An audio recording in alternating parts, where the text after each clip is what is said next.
لائی کی حالت کرتی ہے یہ احترام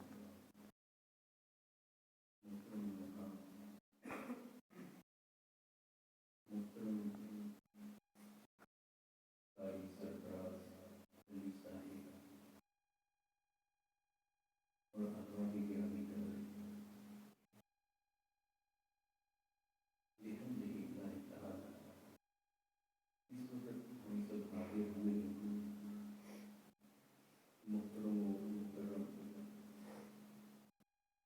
واجب احترام محترم احسان اللہ صاحب زوجہ محترمہ اور برادرم محمد آصف صاحب اور برادرم بہت ہی ہمارے عزیز بھائی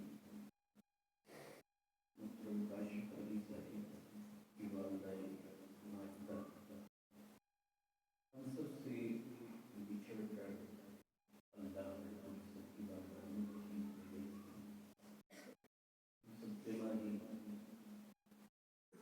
ان سے تعزیت کے لیے اور سارے ثواب کے لیے سب سے پہلے تو میں اللہ کے عالم کی بارگاہ میں یہ دعا کرتا ہوں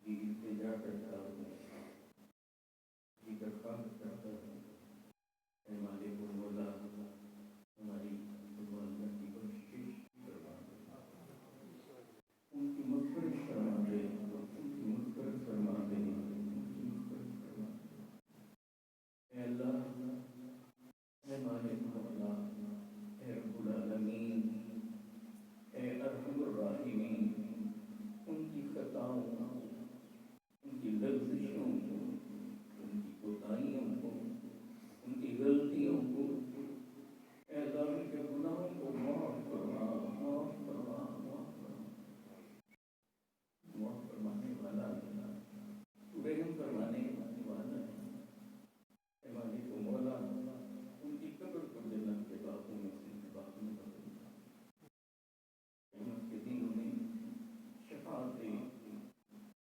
محمد مصطفیٰ صلی اللہ علیہ وسلم کا مستحق اور یہ سب دعائیں اے اللہ ہم سب کے لیے بھی اپنی بارگاہ میں ذخیرہ فرما ذخیرہ فرما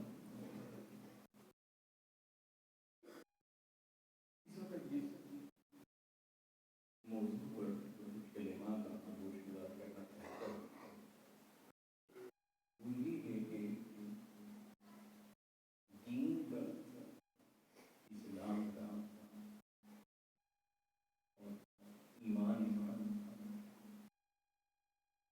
محور کون اور اللہ نے اس ہستی کو مرکز نگاہ بنا رکھا ہے اور اللہ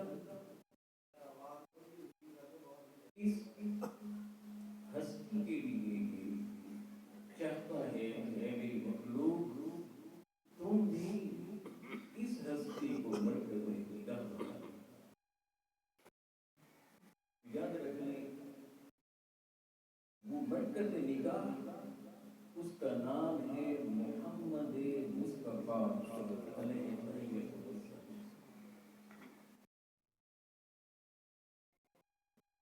ہماری نجات کا مدار جو ہے وہ ایمان پر یعنی ہمارے صالحہ بعد میں ہیں ایمان پہلے ہے ایمان ہوگا تو پھر عمل اگر اچھا کریں گے تو عمل صالح بنے گا اگر ایمان نہیں ہوگا تو پھر کتنے ہی اچھے کام کر لیں گے تو کبھی بھی وہ عمل صالح نہیں بنیں گے کبھی بھی عند اللہ قبول نہیں ہوگا تو ہماری نجات کا مدار وہ کس پر آ کر ٹھہرا ایمان پر اور ایمان کا مدار وہ کیا ہے اس مدار کا نام ہے۔ اب اگر ایمان نہیں تو کچھ بھی نہیں، ایمان نہیں تو نجات نہیں، ایمان نہیں تو فلاح، ایمان نہیں تو کامیابی، ایمان نہیں تو آخرت کے اندر اخروی سرخروئی نہیں، ایمان نہیں تو جنت نہیں۔ اور اگر ایمان ہے تو یہ سب کچھ ہے، اگر ایمان نہیں تو یہ کچھ بھی نہیں۔ اب ایمان کہاں ملتا ہے؟ یہ تو سب کچھ نجات کا مدار ہوا ایمان، اور ایمان کا مدار ہے۔ اب اگر حضور سے عشق ہے، حضور سے محبت ہے، آقا کی عظمت، رفعت، وہ اگر دلوں کے اندر جاگوزی ہے، دل منور ہے عشق محمد مصطفیٰ صلی اللہ علیہ وسلم، تو سمجھو ایمان ہے، ایمان ہے تو سمجھو بالآخر نجات ہے۔ اور اگر آقا سے تعلق پختہ نہیں، آقا کی محبت اور آقا کا عشق، آقا کی عظمت اور رفعت کا تصور، وہ تصور سے نکل کر عقیدت میں ڈھلے، عقیدت سے نکل کر عقیدہ بنے، اور عقیدہ بن کر لوہے ذہن کے اندر اترے، اور ذہن سے اتر کر دلوں کے اندر پیوست ہو، اور سرزمینیں دل سے بارش بن کر روحوں کے اندر برستا رہے، اس طرح کہ اس کی ظاہری زندگی بھی بدل جائے، یوں بدلے کہ اس عشق کو اپنے روحوں میں پیوست کر کے یہ بندہ اس دنیا سے جب چلے تو اٹھ جائے، تو مولا دیکھے تو کہے ہاں یہ میرے محبوب سے محبت کرنے والا، یہ میرے مصطفیٰ سے عشق کرنے والا۔ آجا بندے آجا، تیری قبر کو بھی وسیع کرتے ہیں، تیری قبر کو جنت کے باغوں میں سے ایک باغ میں بدلتے ہیں۔ اے بندے آجا، یہ جنت کے دروازے تیرے ہی لیے کھلے کھلے۔ مرکز اللہ نے ایک بنایا، اسے مرکز نگاہ بنا دیا، دو زاویوں سے، ایک ادھر سے اور ایک ادھر سے۔ ادھر سے ایک وہ بتاتا ہے کہ بندے دیکھ، میرا مرکز نگاہ بھی تو یہی ہے، میں بھی تو اسی کو تکتا رہتا ہے۔ اے بندے تو بھی اسی کو مرکز نگاہ بنا لے، اس کو تکتا۔ ادھر سے بھی اسی کو مرکز بنایا، ادھر سے بھی دیکھنا وہ یہ چاہتا ہے کون ہے جو اس مرکز کی طرف آتا ہے۔ یہ قرآن کی بات، اور یہ حدیث ہے، اور یہ قرآن اور حدیث پر مبنی یہ پیغام ہے، اور یہ پیغام ہی ایمان ہے، اور یہی ایمان ہی نجات کا مدار ہے۔ اگر یہ پیغام نہیں آپ کے پاس تو بس سمجھو، اور یہ قرآن اور حدیث کا پیغام ہے۔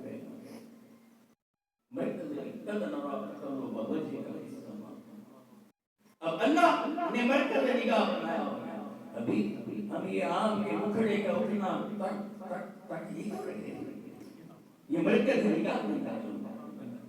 اور پھر کن کو کہا؟ انسانیت کو متوجہ کیا، اس میں سے چنیدہ لوگوں کو جو اہل ایمان، انہیں کہا کہ تم بھی کسی ہستی کو مرکز نگاہ بناؤ، تیری جان ان کے قدموں میں۔ لقد كان لكم في رسول الله اسوة حسنة، مرکز نگاہ ایک ہستی کو رکھا، رول ماڈل ایک کو بنایا، آئیڈیل ایک کو بنایا، کہا کہ تمہارے ہیرو ایک ہی، تمہارے مرکز نگاہ ایک ہونے چاہیے، ایک ہی ذات کو تم تکتے رہو، ان کے سراپا کو دیکھو اور ان سے عشق کرو، اور پھر انہیں تکو جیسے وہ کرتے ہیں، ان کے نقوش پا پر چلتے چلتے ہمارے پاس۔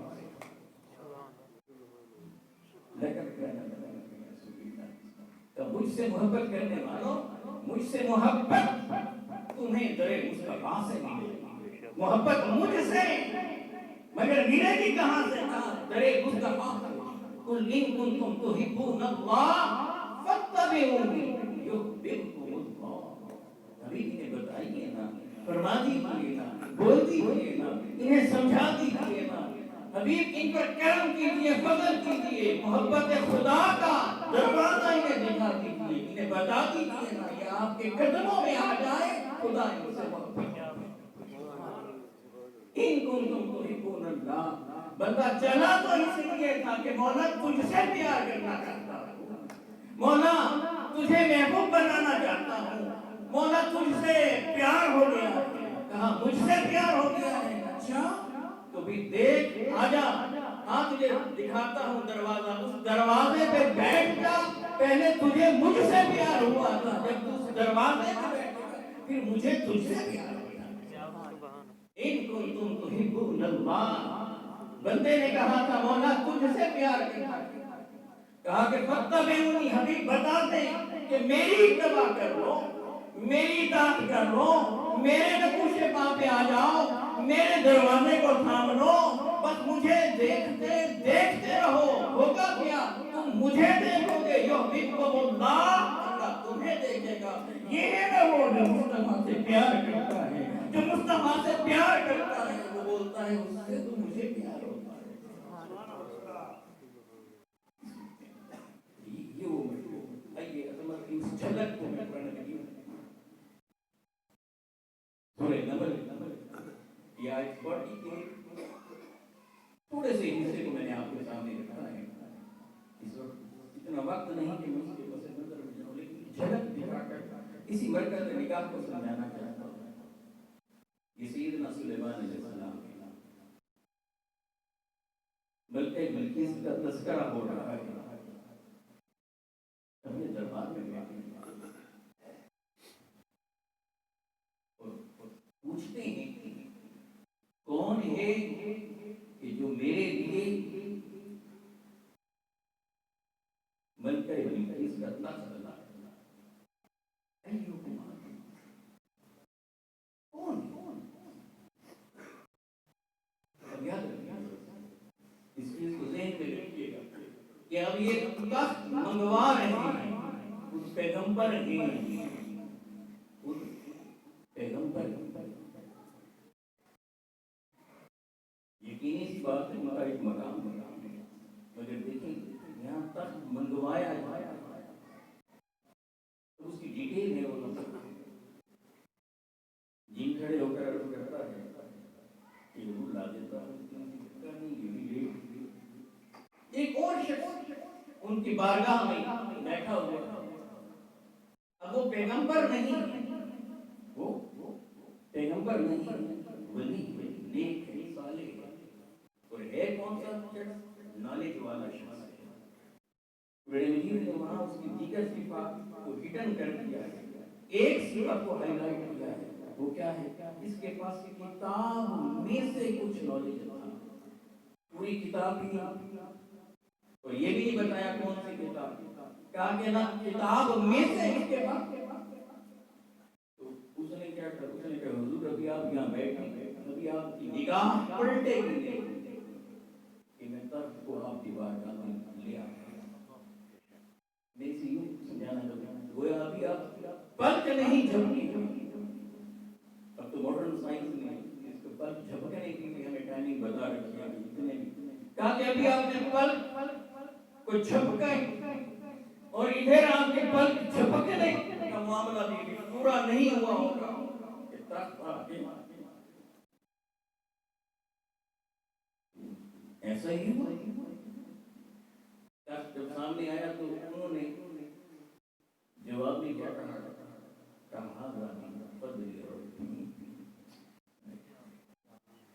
یہ نہیں کہا کہ تم لایا میں نے منگوایا، یہ ہوا وہ ہوا۔ جب اتنا بڑا معاملہ ہوا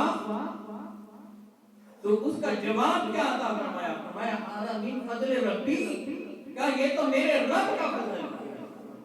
سو ذہن میں رکھ لیجیے کہ اللہ والے جو ہوتے ہیں جن کی نسبت اللہ سے ہوتی ہے، جب اللہ رب العزت انہیں کوئی کرامت عطا کرتا ہے، کرم فرماتا ہے، فضل کرتا ہے، مہربانی کرتا ہے، جب اللہ انہیں سب کچھ عطا کرتا ہے، وہ سب کچھ پا کر بظاہر اگر وہ خود سے بھی وہ معاملہ کر رہے ہیں اور دنیا دیکھے کہ یہ اس کے حق میں ہو رہا وہ اس کی نسبت اپنی طرف نہیں کرتے، فوراً ادھر کرتے ہیں اللہ کی طرف۔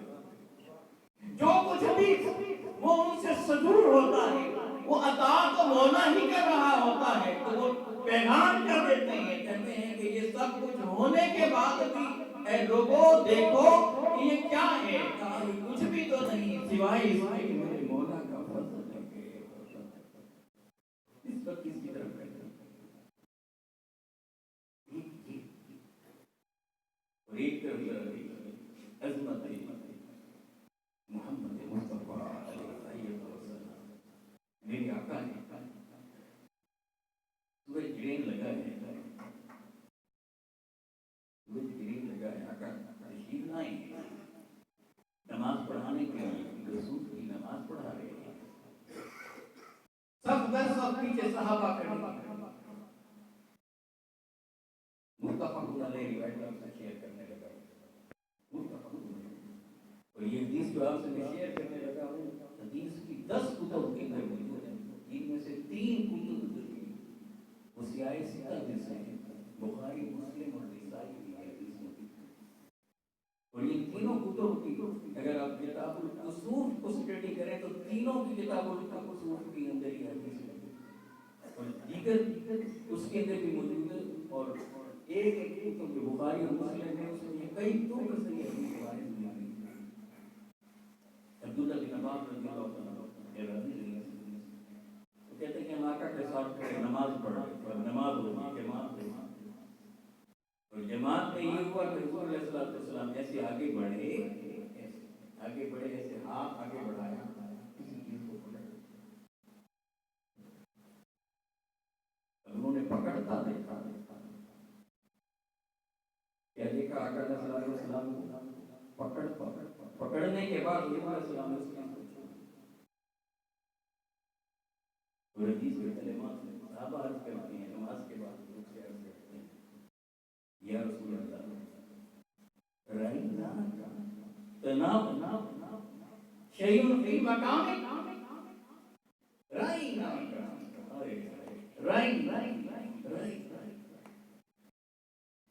یا رسول اللہ صلی اللہ علیہ وسلم نماز میں ہم نے آپ کو دیکھا، یعنی کیا کہا آپ کو دیکھا، اور آپ کو دیکھا اگلی بات نہیں، کسی چیز کو آپ نے پکڑ رکھا ہے، پھر آپ نے اسے چھوڑ دیا۔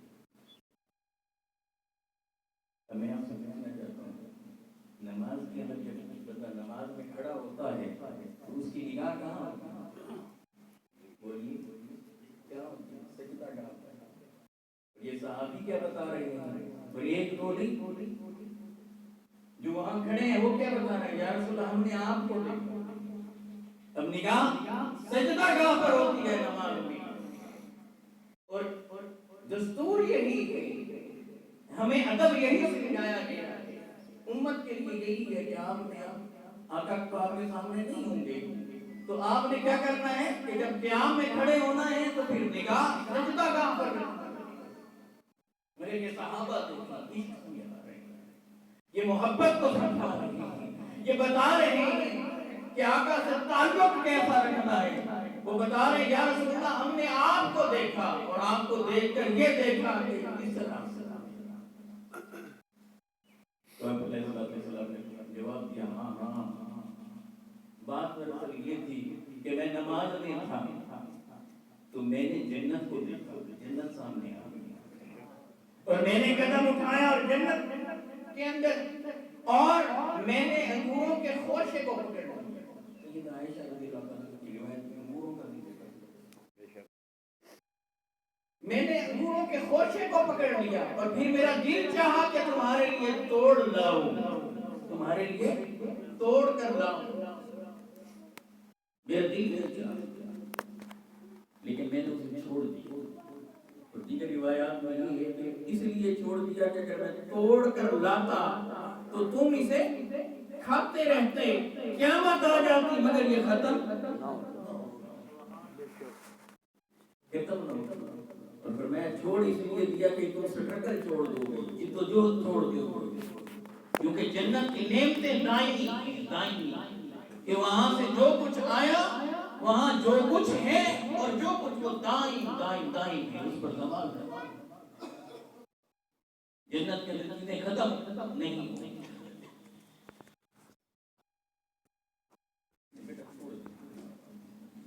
پیغام دے دوں کہ یہ سامنے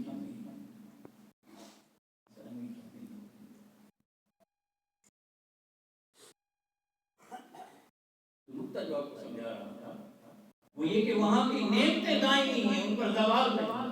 حدیث میں آتا ہے ایک شخص جنت میں ہوگا، ادھر وہ خواہش کرے گا کہ ایک پرندے کو اڑتا ہوا دیکھے گا، اس کا دل چاہے گا کہ اسے روز پکڑ کر کھاؤ. ابھی وہ یہ دل میں خواہش آئی ہوگی، ابھی اس کے دل کے اندر خیال آیا، اور کیا دیکھے گا؟ اس پرندے کو نیچے اڑتا دیکھے گا، اسے کٹتا دیکھے گا، اس کو اس کے پر جدا ہوتے دیکھے گا، اسے روز ہوتے دیکھے گا، اور پھر اس کے سامنے ڈش کے اندر اس کے سامنے رکھ کر اس کے سامنے پیش کیا جائے گا. یہ سارا مرحلہ کسی دیر میں طے ہوگا کہ ادھر اس نے خیال آیا اور ادھر وہ روز ہو گیا، اور اس نے اس میں سے ایسے ہاتھ اٹھا کر کچھ تناول لیا، کچھ لے لیا.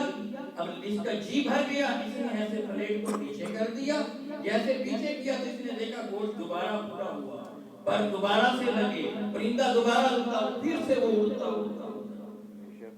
کیونکہ جنت کی نعمتوں کے اندر زوال نہیں ہے.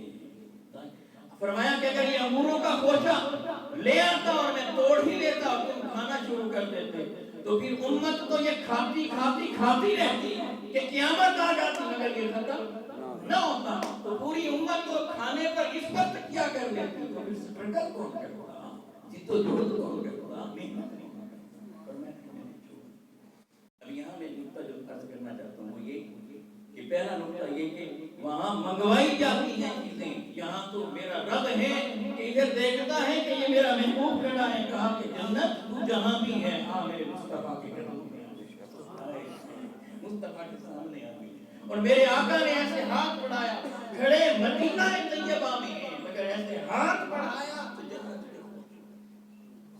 یہ عظمت مصطفیٰ ہے.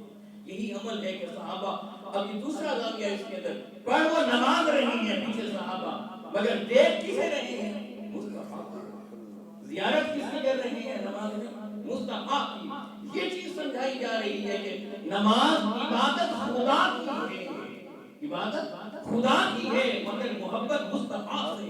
عبادت خدا کی ہے، عشق مصطفیٰ سے. عبادت خدا کی ہے، ارے اگر مصطفیٰ کا عبادت یہ خدا کی ہے، زیارت مصطفیٰ. تو یہی سارا معاملہ نماز کے اندر رکھا، اور یہ ہر نماز میں ہمیں میسج دیا تحیات میں بٹھا کر کیا التحیات للہ والصلوات والطیبات، اپنی ساری مالی کولی بدنی عبادتیں مولا کے سپرد کر دو. جب سپرد کر دو تو اب تم ہو عبادت میں سے بھی عبادت خاص نماز میں سے قیام، رکوع اور سجود سے گزر کر اب تم اٹھ کر بیٹھ گئے ہو. تو فرمایا کہ اے بندے یہ سارا کچھ میرے سپرد کر دے، اور اگر تو چاہتا ہے کہ میں تیری بندگی کو، تیرے قیام کو، تیرے رکوع کو، تیری سجود کو اپنی بارگاہ میں قبول کر لوں تو آئے بندے میرے مصطفیٰ کو سلوٹ مار، مصطفیٰ پر سلام کہے، بول السلام علیکہ ایھا النبی، بول بول بول یا نبی اللہ، سلام سلام سلام، آپ پر سلام سلام. اور جب مصطفیٰ پر سلام کہیں تو پھر مصطفیٰ علیہ تحیت و ثنا کی طرف متوجہ ہو. عبادت خدا کی ہو رہی ہے، متوجہ مصطفیٰ کی طرف ہو رہا ہے. عبادت خدا کی ہے، قیام کر چکا، رکوع کر چکا، اور پھر سجود سے گزر کر اللہ کے جب قریب ہو گیا کہ قرآن کہتا ہے اے بندے سجدہ کر اور میرے قریب ہو جا. جب بندہ اللہ کے قریب ہو گیا اٹھا کر بٹھا دیا کہ عبادت کو ادھر سائڈ پہ رکھ دے، میرے مصطفیٰ کو سلام کہے اور ان سے پوچھ یا رسول اللہ کیا کروں. اب وہاں مصطفیٰ علیہ السلام کی بارگاہ میں سلام کہتا ہوگا، گویا وہاں سے پوچھا گیا ہوگا اے بندے، اے میرے امتی، تو چاہتا ہے کہ تیرے سلام کو میں قبول کروں. یہ عرض کرتا ہوگا یا رسول اللہ سلام قبول کیجئے نا. تو گنبد خضرا سے اس بندے کو جواب ملتا ہوگا، چاہتا ہے کہ میرا سلام قبول ہو، کہ تو نے سلام مجھ پر بھیجا، اب ادھر سے میں اسے قبول کر لوں. مجھ پر بھی درود بھیج، میری اولاد پر بھی درود بھیج، اللہم آل محمد، عبادت خدا کی ہو رہی ہے، سلام مصطفیٰ پر، عبادت خدا کی، درود مصطفیٰ پر اور آل مصطفیٰ پر۔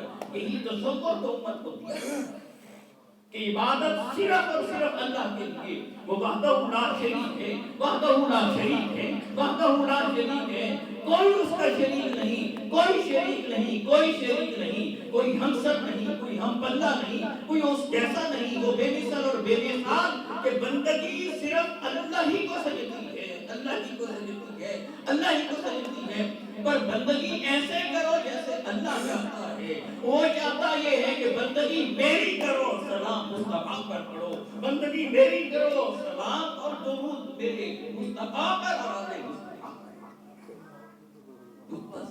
عبادت کے تصور کو سمجھیے، آج ہم کس تصور عبادت کو لیے پھرتے ہیں؟ اور صحابہ سے پوچھئے یہ کون ہیں جو حضور کے پیچھے کھڑے نماز پڑھ رہے ہیں؟ اہل بیت عظام میں سے ہیں، صحابہ کرام میں سے ہیں، اور ان کی نماز کیا نماز ہے کہ کھڑے اللہ کی بارگاہ میں ہیں، مگر نماز میں تکتے کس کو رہتے ہیں؟ مصطفیٰ علیہ السلام۔ صحیح بخاری کی روایت ہے، اور حضرت خباب رضی اللہ عنہ سے پوچھا گیا کہ آقا علیہ السلام یہ ظہر اور عصر کی نماز میں سورہ فاتحہ پڑھتے تھے کہ نہیں؟ کہ جب نماز کرا رہے ہوتے تھے، جب جماعت ہو رہی ہوتی تھی تو آقا پڑھتے تھے؟ انہوں نے جواب دیا ہاں پڑھتے تھے۔ تو سوال کرنے والے نے پھر پوچھا، ان کے شاگرد نے بھی سوال کر رہے ہیں، انہوں نے عرض کی حضور آپ کو پتہ کیسے چلتا تھا؟ کیونکہ وہاں حضور بلند آواز سے قرات تو نہیں کر رہے تھے، زور اور عصر کے اندر تو ایسے ہی سے آپ تلاوت فرما رہے تھے، آپ کو کیسے پتہ چلتا کہ حضور تلاوت فرما رہے ہیں؟ تو انہوں نے جواب دیا کہ جب حضور زور اور عصر میں تلاوت فرما رہے ہوتے تھے تو ہم آقا کی داڑھی کو دیکھتے تھے کہ داڑھی کھلتی تھی، داڑھی کے کھلنے حرکت کرنے سے ہمیں پتہ چلتا تھا کہ حضور پڑھ رہے ہیں، پیچھے ہم خاموش ہوتے تھے، آقا پڑھ رہے ہوتے تھے۔ یہاں تک تو یہ صحیح بخاری کی روایت ہے۔ آگے اگلا سوال ان سے پوچھا گیا، امام بخاری نے اسے نقل نہیں کیا، عمدۃ القاری میں علامہ عینی رحمہ اللہ تعالی انہوں نے اس کو نقل کیا۔ انہوں نے حضرت خباب سے بھی پوچھا، کہا کہ آپ کو کیسے پتہ چلتا تھا نماز میں کہ آقا کا چہرہ اور آقا کی داڑھی مبارک ہل رہی ہوتی تھی؟ آپ تو نماز میں ہوتے تھے۔ انہوں نے جواب دیا کہ ہم نماز میں تو ہوتے تھے مگر دیکھتے تو مصطفیٰ۔ تو پھر اگلا سوال پوچھا گیا کہ نماز میں اور مصطفیٰ علیہ السلام کو دیکھ رہے ہوتے تھے؟ تو انہوں نے جواب دیا ہاں ہاں، ہم اسی ہستی کو تو دیکھتے ہیں جسے اللہ دیکھ رہا ہے، اللہ مصطفیٰ کو دیکھ رہا ہے۔ تو پوری امت کو میسج کیا دیا جا رہا ہے، پیغام یہ دیا جا رہا ہے کہ اے لوگوں دیکھو کہ اللہ بھی کسے تک رہا ہے، وہ مصطفیٰ علیہ السلام کو تک رہا ہے۔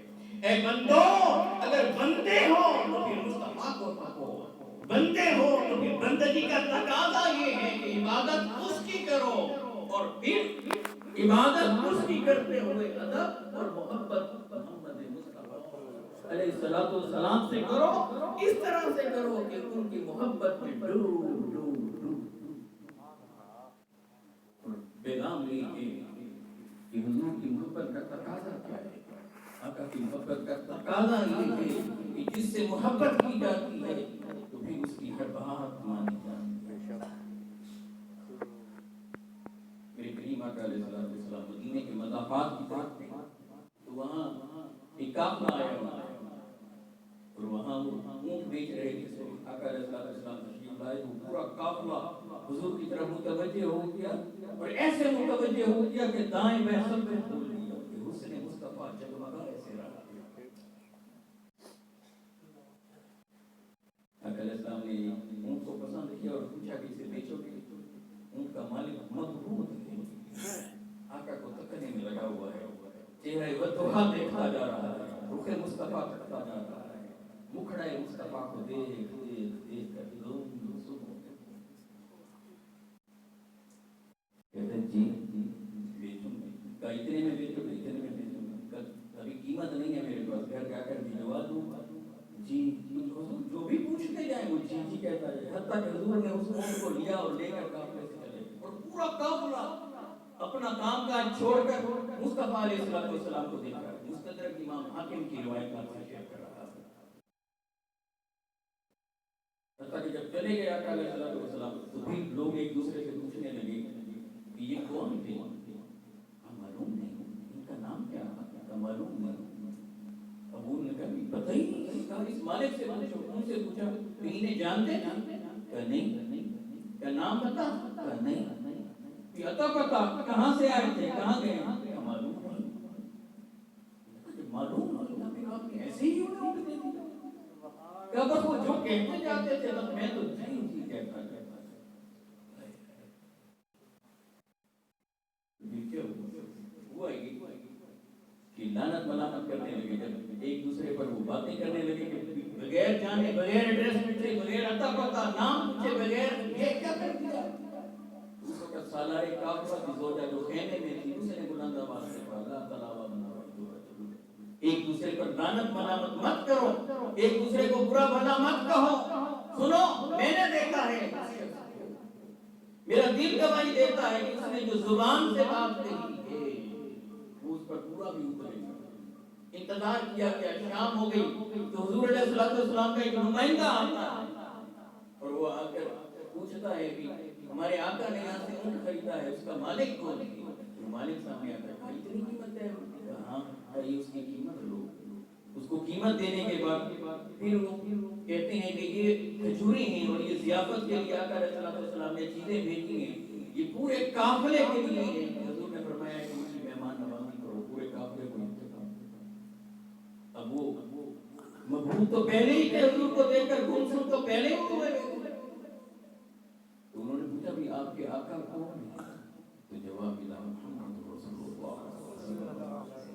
اب وہ جب واپس جانے لگے انہوں نے کہا آپ رکیں، اب واپس اکیلے نہ جائیں، ہم سب کو بھی ان کی بارگاہ میں لے چلیں، ہم بھی ان کے قدموں میں جاتے ہیں. اور وہاں سے وہ قافلہ چڑھ کر آقا علیہ السلام کے قدموں میں آیا اور آ کر آقا کا کلمہ پڑھ کے مسلمان.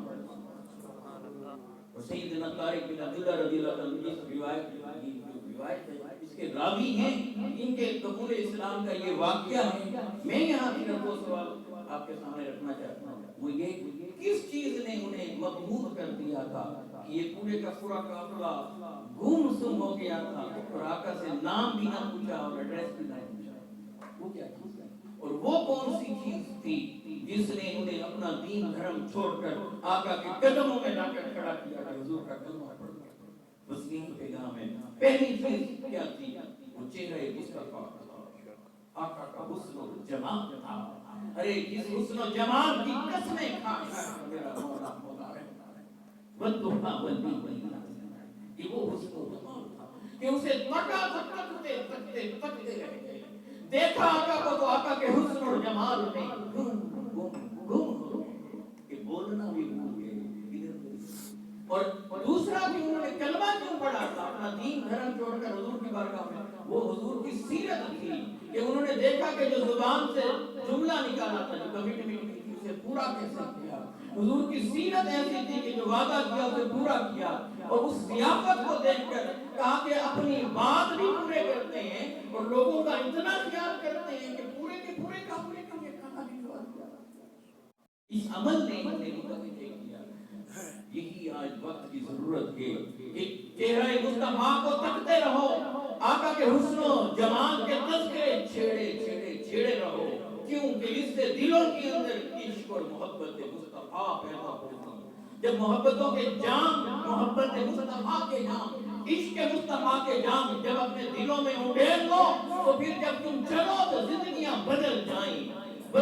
کیسے بدلیں؟ کہا کہ جس کے حسن اور جمال میں گم ہیں اب ہم اپنی مرضی سے کوئی کام نہیں کریں گے. جب بھی کوئی قدم اٹھائیں گے پہلے گنبد خضرا کی طرف دیکھیں گے، آقا سے پوچھیں گے یا رسول اللہ بتائیے نا یہ کام جو کر رہا ہوں یہ صحیح ہے یا غلط، یہ حلال ہے یا حرام، یہ کروں یا نہ کروں. یا رسول اللہ یہ جو کام کرنے لگا ہوں اس کو کرنے کے بعد خوش ہوں گے یا نہ خوش ہوں یہ دیکھے گا، یہ نہیں دیکھے گا دنیا کیا کہے گی، دنیا کا فائدہ کیا اور میرا نفع کہاں ہے. یہ گفتگو ختم ہوئی. جس آقا مولا سے اتنا عشق کرتے ہیں، اتنی محبت کرتے ہیں، صرف یہ ذہن کے اندر لائیے قیامت کے دن جب ہم کھڑے ہوں گے اور آقا علیہ السلام کھڑے ہوں گے اور میرے رب نے پوچھ لیا، میرے بارے میں پوچھ لیا، میرے حبیب سے پوچھ لیا کہ یا رسول اللہ بتائیے یہ کون ہے؟ اور اگر حضور علیہ السلام نے قبول فرما لیا تو جواب دیا اپنے رب کی بارگاہ میں، امتی امتی امتی، میرا امتی میرا امتی۔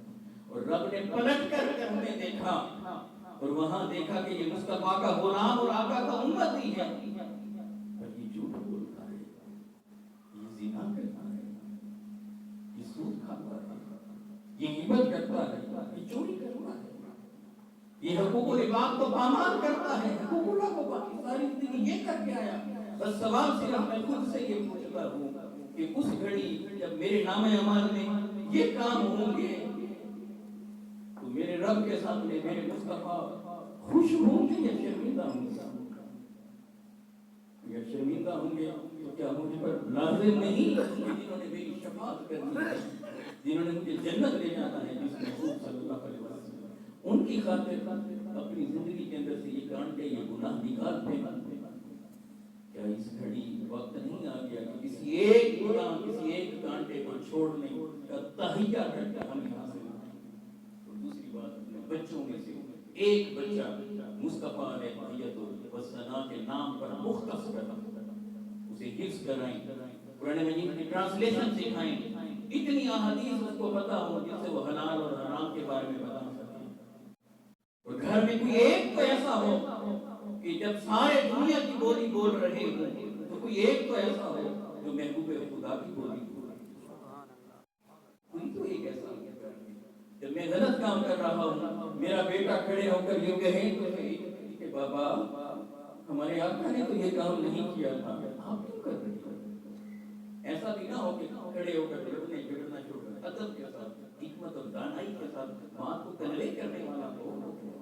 اور کوئی تو ہو جب میں مروں تو صمیم قلب سے میرے لیے مولا کی بارگاہ میں ہاتھ اٹھا کر رو کر زبان سے نہیں دل کی زبان سے یہ مانگنے والا ہو، مولا میرے بابا کو بخش دے بخش دے۔ اللہ کی عزت کی بارگاہ میں دعا ہے، مالک مولا ہمیں یہ شعور عطا کر دے کہ کامیابی دنیا کی ہے یا آخرت کی۔